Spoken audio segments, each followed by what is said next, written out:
제닛 옐런 의장이 금리 인상 발언했지 않습니까? 네. 이거에 대해서 전체적으로 느낀 점 이 말씀해 주시기 바랍니다.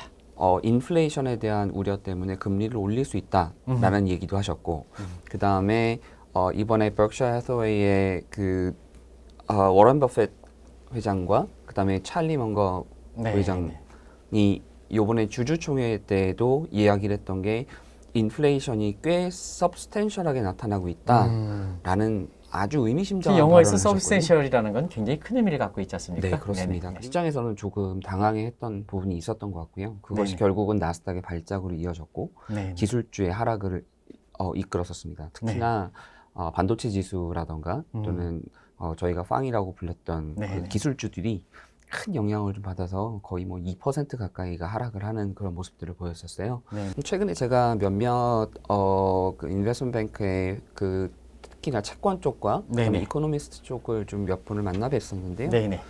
그분들은 전반적으로 지금 얘기하시는 게 어쨌든 금리 인상은 2023년까지는 아닌 것 같고 2022년 정도면 금리 인상이 시작될 것 같다. 좀 따개진다. 네. 네네. 하지만 그래도 여전히 모더렛하게 진행될 것이다. 네네. 그리고 파월 의장의 발언 중에 저희가 계속 그 주시해야 되는 부분은 AIT라고 하는 표현을 썼잖아요.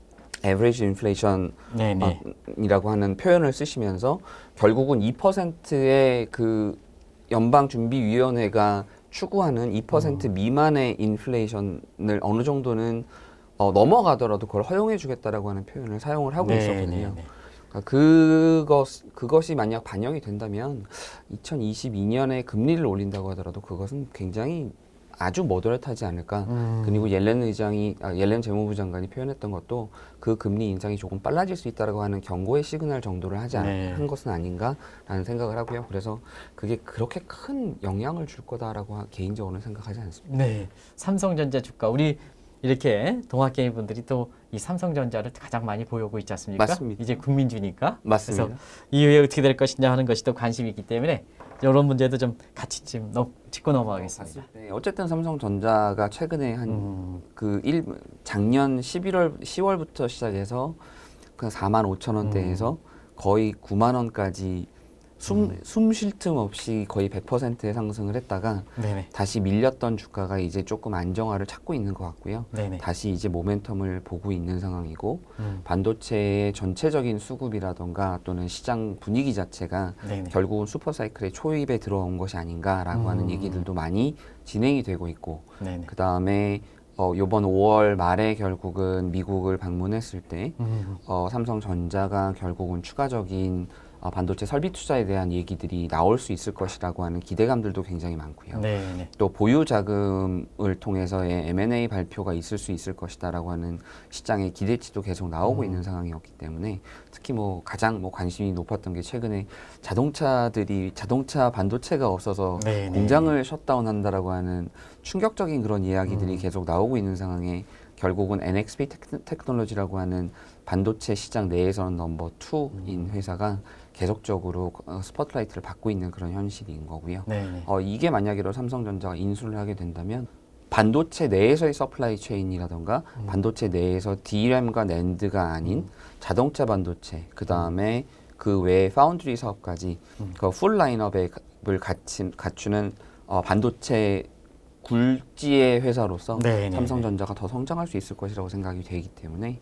그런 부분에서 저는 앞으로도 더 그래도 업사이드는 분명 존재한다라는 말씀을 좀 드리고 싶은데 아까 말씀드렸던 나스닥 시장의 이런 어려운 부분들이라던가 네네. 또는 금리 인상에 의한 기술주에 대한 차익 실현 매물들 등은 앞으로는 조금 조심해야 될 이슈이기 때문에 계속적으로 뉴스를 좀 팔로우 하시면서 보시는 것이 좋을 것 같습니다. 아무래도 이제 작년에 이렇게 금리라는 변수가 등장하면 이 지수별로 좀 차별화가 있는 거 아니겠습니까? 네. 이런 측면을 아마 김재영 이렇게 대표께서 아마 오늘 해설해 주실 것 같습니다. 그런 쪽을 좀 말씀해 주시죠. 네.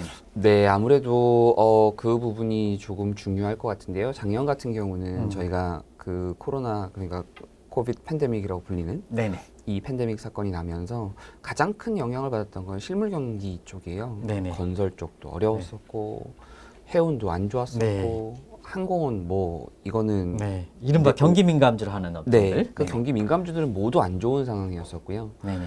이렇게 경기 민감주들이 안 좋다 보니까 결국은 집에서의 재택근무와 이런 부분들 때문에 반도체 수요는 계속 증가했었고 네네.